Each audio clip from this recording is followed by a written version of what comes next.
Janganlah jadi orang tua yang bergelar orang tua, tetapi tak pernah meletakkan impian-impian besar tentang sejarah peradaban anak-anak kita di masa depan.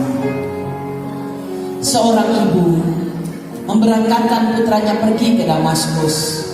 Dibongkar tas kopernya. Ada celana jeans belel yang bolong-bolong yang dibawanya. Kenapa kau bawa celana jelek ini ke luar negeri, nak sayang? Gak pantas. Celana ini sudah jelek sekali. Bunda, di situ ada cita-citaku mengentaskan kemiskinan negeri ini. Aku mau celana itu kubawa sampai ke Damaskus. Ada cerita apa dengan celana jelek itu? Itulah celana yang menemaniku di kampungku ibu kota, di antara nelayan miskin, di antara anak jalanan. Cuma dengan celana jelek itulah aku diterima di tengah mereka. Ada apa dengan cita-citamu? Sejak kecil selalu menginginkan mengentaskan kemiskinan di negeri ini. Kan Bunda yang selalu bercerita kepadaku bahwa Rasulullah itu mengasihi orang miskin, mencintai orang fakir, dan kelak pintu surga dibuka, Rasulullah masuk di dalamnya diikuti oleh orang-orang miskin. Aku ingin menjadi penghulu orang miskin yang menuntut mereka agar bisa masuk ke surga setelah Rasulullah SAW. Pemuda ini bernama Ghifari Jakawali, putra pertama dari sahabat saya Neno Warisman. Ghifari hari ini kuliah di Fakultas Ekonomi Universitas Indonesia. Cita-citanya mengentaskan kemiskinan negeri ini nampaknya telah Allah arahkan. Putri kedua Neno Warisman bernama Magfirah, lulusan dari ITB.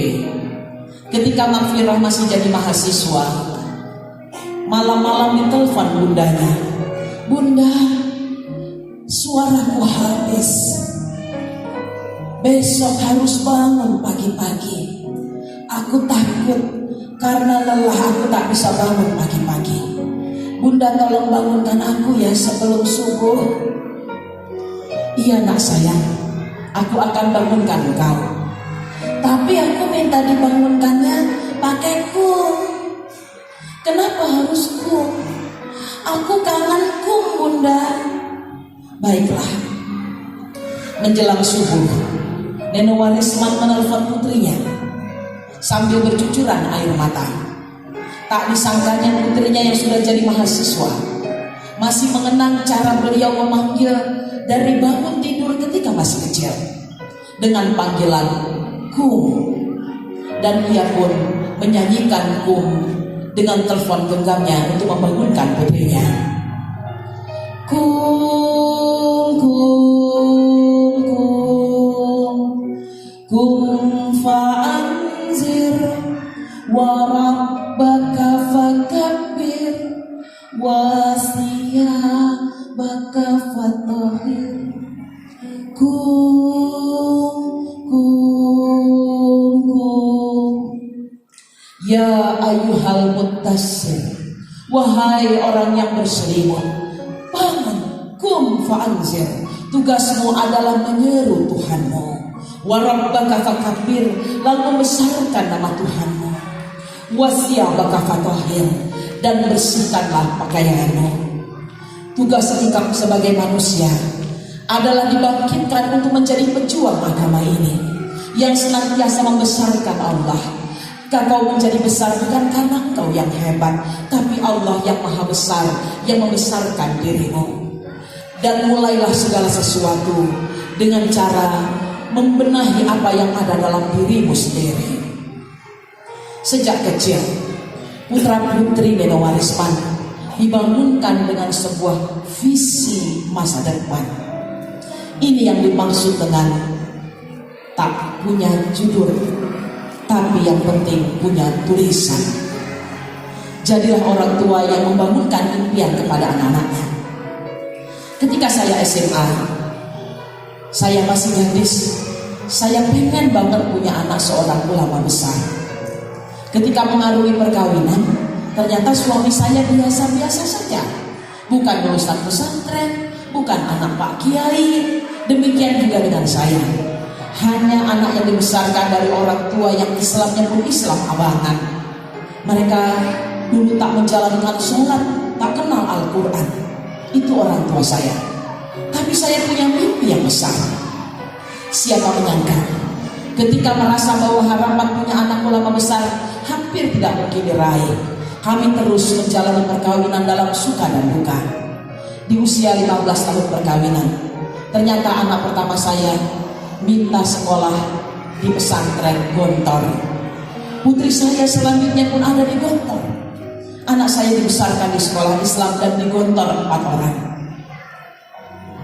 Sepertinya akan datang harapan lahirnya seorang ulama besar. Dalam proses penantian itu, Allah ternyata tetap masih mendengar doa kami dan cita-cita masa gadis dan masa bujang kami. Putra pertama kami hari ini alhamdulillah mendapatkan beasiswa dari Universitas Islam di Madinah. Rupanya sesaat lagi lahirnya impian itu akan menjadi kenyataan. Betapa pentingnya kita punya impian masa depan. Jika ternyata hari ini belum mewujud, sing sabar, sabar. Mungkin beberapa tahun ke depan itu akan mewujud menjadi nyata. Yang penting tugas kita hari ini jadi orang tua adalah bersyukur atas jalan perkawinan kita, bahwa pasangan kita adalah orang yang ditunjuk Allah untuk menjadi takbir kehidupan yang mengantarkan kepada mimpi-mimpi masa depan kita. Dan inilah sebuah lagu yang berjudul Kau Ditakdirkan Untukku, untuk membuat ayah dan bunda menganggap bahwa pasangan kita adalah pasangan ahli surga kita. Inilah dia, kau ditakdirkan untukku.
Syekh Sa'ad Wengke.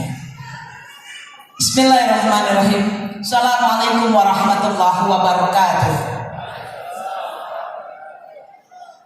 Alhamdulillahilladzi arsala rasulahu bil huda wa dinil haq liyuzhirahu 'ala dini kullih wa kafa billahi syahida. Allahumma shalli ala Muhammad wa barik alaihi wasallim. Alhamdulillah ya dan Bunda, senang sekali saya bisa hadir kembali di Batu Raja ini dengan perjuangan yang luar biasa untuk sampai di sini. Hampir saja saya putus asa untuk bisa sampai ke Batu Raja, Pak Taufik.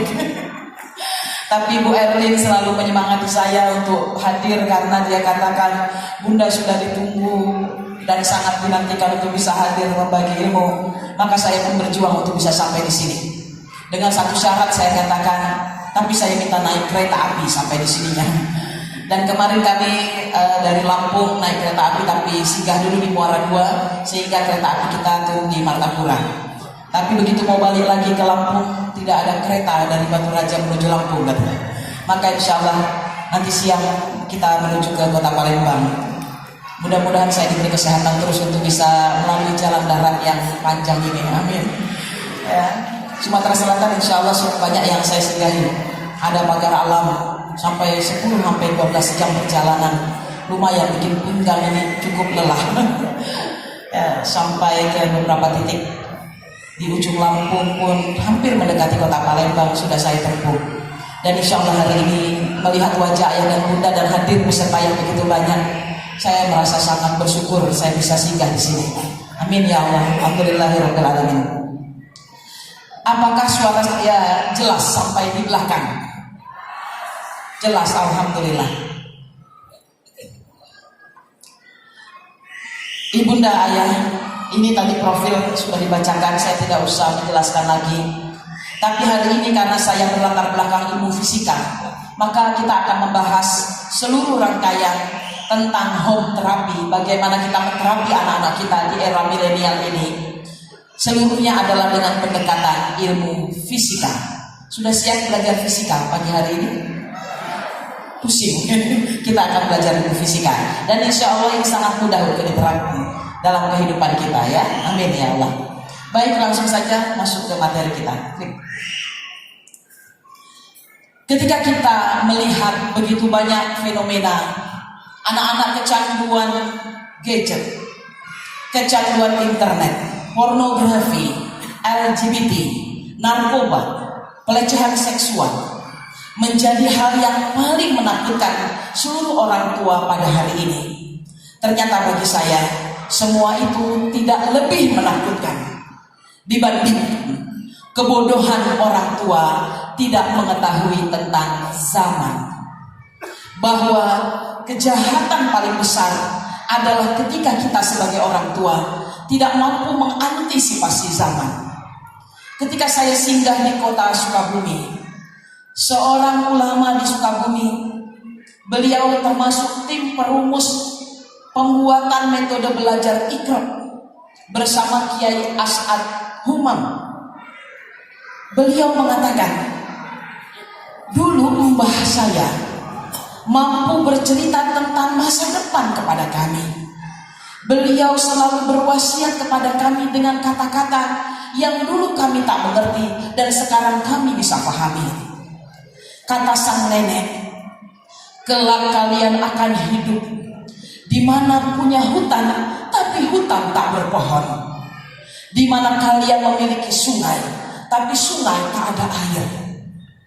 Di mana kalian akan melihat bahwa dunia hanya tinggal segenggam. Dia berada dalam genggaman. Saat itu beliau katakan, kami tak mengerti apa yang dikatakan Simbah. Tapi hari ini kami tahu apa yang dimaksud Simbah. Bahwa kita akan memasuki era yang disebut dengan era akhir zaman. Bahwa dunia dalam genggaman adalah berada dalam handphone di tangan kita. Kita bisa menjelajah seluruh dunia hanya dengan satu klik jemari kita, semua kelihatan. Kita nggak perlu belanja, pergi ke pasar, tinggal pencet pedagang yang datang kepada kita untuk mengantarkan dagangannya. Benarlah yang dikatakan Simbah, hutan tak ada pohonnya karena hutan akan ditebangi, lalu berdirilah gedung-gedung megah. sungai tak ada air, karena sekarang sudah mulai musim kering yang sangat panjang, yang menandai detik-detik datangnya akhir zaman semakin dekat. Jika orang tua kita di masa silam selalu bicara tentang sejarah masa depan, sesungguhnya teladan ini pernah disampaikan oleh Baginda Shallallahu Alaihi Wasallam tentang pentingnya orang tua mengerti tentang hari esok. Bagaimana Rasulullah berpesan untuk anak-anak kita, akan datang suatu masa di mana orang-orang miskin menjadi orang kaya, orang kaya jadi orang miskin. Akan datang satu masa di mana zaman akan berubah menjadi seperti zamanku. Akan datang satu masa di mana mata uang yang berlaku hanyalah dinar dan dirham. Dan itu menunjukkan Rasul bicara tentang masa depan. Mari sama-sama kita pelajari tentang masa depan dengan pendekatan revolusi industri.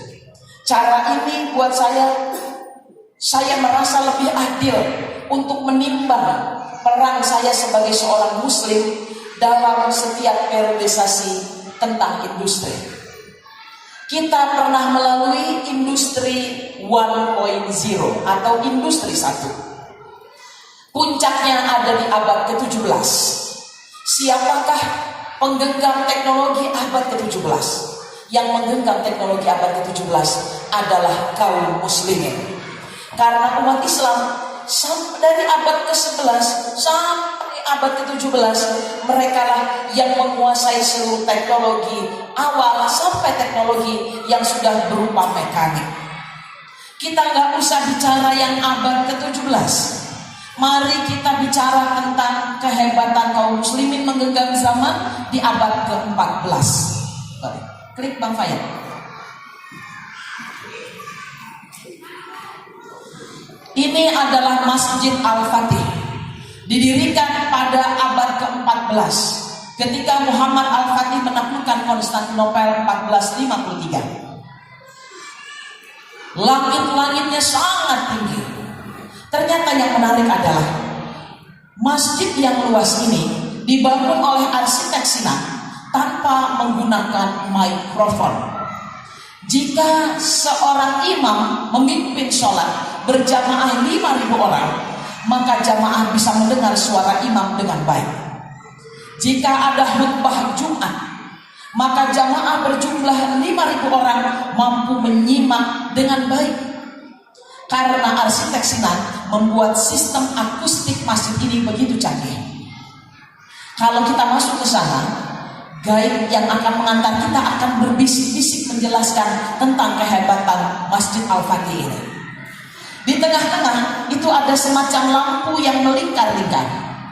Dulu di masa abad ke-14 itu adalah gelas-gelas kaca. Gelas kacanya masih ada sampai hari ini, yang bergelantungan, yang dulu diisi minyak zaitun, ada suku dan dinyalakan api. Yang namanya api dibakar, tentu ada asap yang akan naik ke atas langit-langit. Tapi langit-langit di Masjid Al-Fatih tidak akan pernah hitam disebabkan pembakaran asapnya. Karena arsitek Sinan merancang sistem sirkulasi angin, mampu menggerakkan semua asap untuk berlari ke arah pojok di paling atas.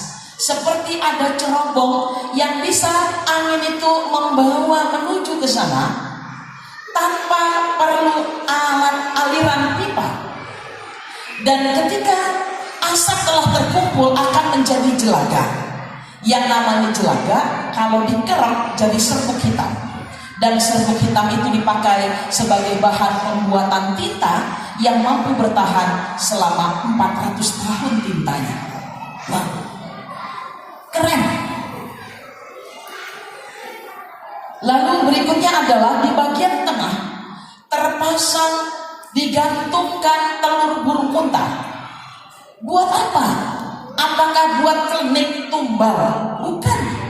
Telur burung unta itu ternyata adalah telur yang tidak mampu laba-laba mendekatinya karena aromanya sudah tercium sampai radius yang sangat jauh. Lalu kemudian laba-laba mampu menangkap sinyal gelombang elektromagnetik dari cangkang telur burung unta yang membuat mereka merasa bising. Sehingga di masjid itu tidak perlu ada marbot yang harus ngebersihin langit-langit sampai naik ke atas. Itu butuh tangga yang sangat panjang. Maka saya katakan pada tour guide-nya, di mana saya bisa beli telur burung unta? Saya mau bawa pulang ke Indonesia supaya saya nggak perlu beresin rumah saya karena banyak laba-laba yang datang. Oh, tidak ada lagi, tidak dijual lagi di sini, kata dia. Kalau gitu saya akan pergi ke Afrika saja, karena di sana masih banyak telur burung unta, gitu ya. Jadi ini menariknya tentang abad 14, ya. Begitu bisa membuat kita takjub dengan teknologi masa depan. Saya mohon izin untuk menenangkan suara anak-anak di belakang. Boleh? Nampaknya suara teriakan mereka lebih keras dari suara saya. Saya turun sebentar.